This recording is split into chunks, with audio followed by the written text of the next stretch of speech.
Hi everybody, we're going to do a Q&A session today. People have been asking comments in the comments box, a couple of questions, and I thought it'd be nice to share that with everybody else. One of the ones we've had quite a few comments about is price. Haven't really talked a great deal about price on the California 6.1 at the moment.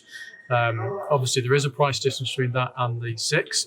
So to give you a guide, I've used the 150 PS DSG model, and between the 6 and the 6.1 is approximately £5,000. That's about the difference just on list prices that we're talking about now. This isn't including particular deals that are on offer at any one time. So just between that, there's about a £5,000 increase. I've added up some of the options that you now get as standard. So you get the navigation as standard, you're getting the LED lights as standard on the Ocean model. You're getting the digital cockpit. There's no price for that, but you used to get premium cockpit. It was in there. So I've added things like that in, the awning on the side. And all of those come up to around £4,400. So my feeling is on list price alone, obviously, it has gone up in price. Volkswagens do have changes in pricing as they go along as well, but that's obviously gone up by those. So I don't think it's a significant price increase on the, if you're looking at on base model. Obviously, time will tell depending on what deals that Volkswagen release on top of those base prices, which they do from time to time. Obviously, if you're currently looking at buying a California 6, compared to a 6.1, that price difference is a lot bigger than that as we speak currently at the moment, because we've got stock of the 6 and Volkswagen are trying to sell out of the stock that's left. So they've got some really good incentives on at the moment. So on there, you've got things like free road fund license, which is on there. We've also got retail offers as well. So the difference is quite large that's on there as well. But some of those vehicles that are in stock have got options on that you might not want. And that's one of the reasons why there's extra support against them as well, is to, it might be something you'd rather look at from on there. So I think once that stock's disappeared and we're actually looking at the prices compared to where we were, say, 6 months before this, I think we will see an increase. And you can't get away from that. There's definitely an increase that's there. But I think that increase is marginal, considering it's a new model. I'm sure lots of people have lots of opinions. Some people have got strong opinions on this that, is the price now too high? That's there. You can, I think somebody commented about, you can get a nice motorhome for that kind of money. And yes, you can. You certainly can get a nice motorhome. There's lots of things around that kind of pricing. But I think the vehicle itself, is a really good vehicle. And it slots into a particular type of marketplace. I do tend to find when I go to a lot of these shows, I see pricing ranging on this type of model and the bigger stuff as well, on the motorhome stuff. And a lot of it does seem to be around the same kind of pricing. Another question, this is one from Charles, asked, is there any differences between the coast and the ocean as far as the layout is concerned inside? I think, Charles, you didn't see much difference that's on there, and you're 100% right. There isn't much difference between them. There's none, really. The cabinets are in the same place on both models, the doors in the same place, the seats are in the same place. So the actual physical layout between the two vehicles is exactly the same. There is no differences between them that I can see from the vehicles I've already looked at. And you'll also notice the cabinets themselves, between the 6 and the 6.1, they're different in the way in which things open and close. But on closer inspection, they are pretty much the same, especially from behind. As you look into the cupboards and things like that, they're exactly the same as they are as well. So good question, and yes, you're right, Charles. There is no differences there either. So Kevin asked about hire options with ourselves here at Liverpool. Now, some of you might know we have released a video before, but we do rental here as well. So you can rent California. We started doing it last year. We started late into the summer last year when the rental program started here, but we'll be in full swing next summer as well. We'll have a lot more vehicles on. Currently got 2 vehicles on our fleet at the moment at this time of year, and there's special deals for weekends and things like that you can take. And obviously then we'll be renting it next year. We do have a promotion as well, for example, that's in here. So if you hire a vehicle from us and then you purchase one thereafter, we do refund you 2 days of the hire back. So if you had a 3-day hire of a weekend, for example, and you bought one, we give you 2 days back on that. Or if you took a 2-day one now, because we usually limit it at time of year, but at this time of year now, you can just hire it for 2 days only. If you hired it, then you can go back from there. It's like a try before you buy.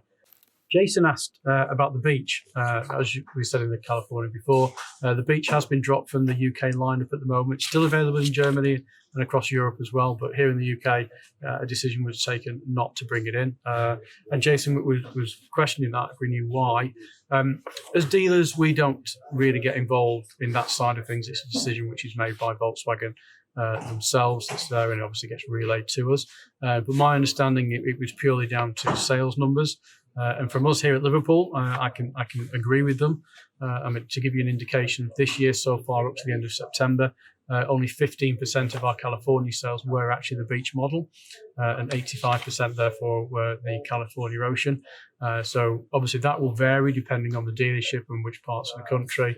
I know that one of my colleagues further south we've had discussions with, they very much do a lot more beaches than we do. So I know that affected them a lot more than what it did here. Two more questions, and I'm going to take one first, which was to do with DVLA changes that was on, somebody asked the questions for. Now, I've been asked this a lot. The DVLA had changed how they classified certain vehicles. I know a lot of conversion vehicles are now not being classified as camper vans. They're being classed in a different classification class. I'll be honest, I'm not 100% on the details of that because it is more of a conversion thing which we don't get involved with from here. But the California, and I'm sure this will be for the ocean and for the coast, currently in the T6 format, their body class is MPV, which is multi-purpose vehicle. That's what their class is. Their taxation class is DC, which is diesel car. And they're an M1 vehicle. If you know, the M1 basically is for passenger vehicles, and N for Norman is for a commercial rating vehicle. So I foresee that will be the same. So moving forward onto the new model 6.1, it should be the same because the body styles, the classifications with the DVLA have not changed. And the thing that's slightly different with California that you will see compared to, say, a conversion, is that our vehicle is obviously a type approved for that particular body style, where something like a conversion, even if it's brand new, will have an individual vehicle approval, or a light series, I think is the small series approval, which is slightly different, which is where it gets its classifications from. That's in there. And finally, Ross has asked some good questions. So I'm going to start with your first one about privacy glass. The privacy glass is standard on the Ocean model, so that's a standard feature on the Ocean model, but it's an option on the coast. So I think it's about £348 as an option on the coast, but it is standard on the Ocean model, on the 6.1. Storage compartment you asked about, that's an option, storage compartment option. If any of you have got Californias already, you might remember back a few years ago, they had a storage net option, which had a storage net that used to hang above your heads in the front of the vehicle. Well, part of that was an extra drawer. So where your bench seat is, for example, that I'm sitting on now as we speak, you've got a big drawer underneath this seat here. At the side of there, you've got a ski hole hatch, which you can basically pop the cap off that's on there, and you can put long poles through alongside the vehicle that's there. That is replaced by an extra drawer. So that's what that storage compartment is.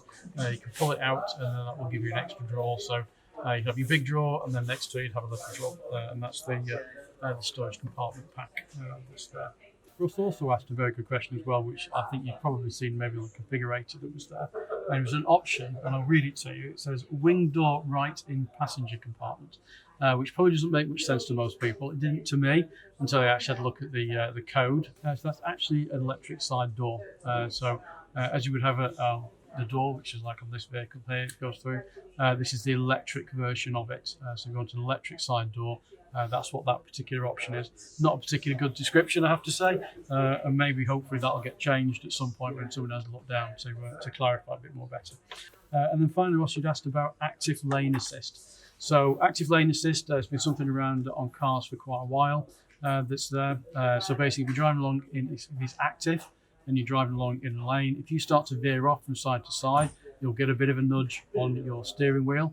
And audio as well that comes with it. I've not used it on the T6.1 yet because I haven't got any vehicles that's there, but that's how it's used on other brands which are in the Volkswagen chain that's there. So basically it gives you a bit of a nudge and brings you, the idea being that nudge would bring you back into that particular lane that's there as well.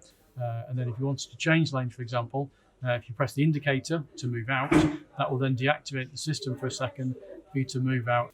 I hope you enjoyed today's video. As I said, it was a catch-up to share with everybody else. Some of the really good comments that we've had that's in there as well. If you've got any comments about today's video or something you're not quite sure about, or if there's something I've said that's not right, which I'm only human. I do try and give you as much information as I can that I know at the time as well. Please drop it in the comments box below as well. That's there. So as I said, thank you very much for watching today. If you don't subscribe, please subscribe. Tick the warning bell so you get notification when the next video. And we'll see you next time.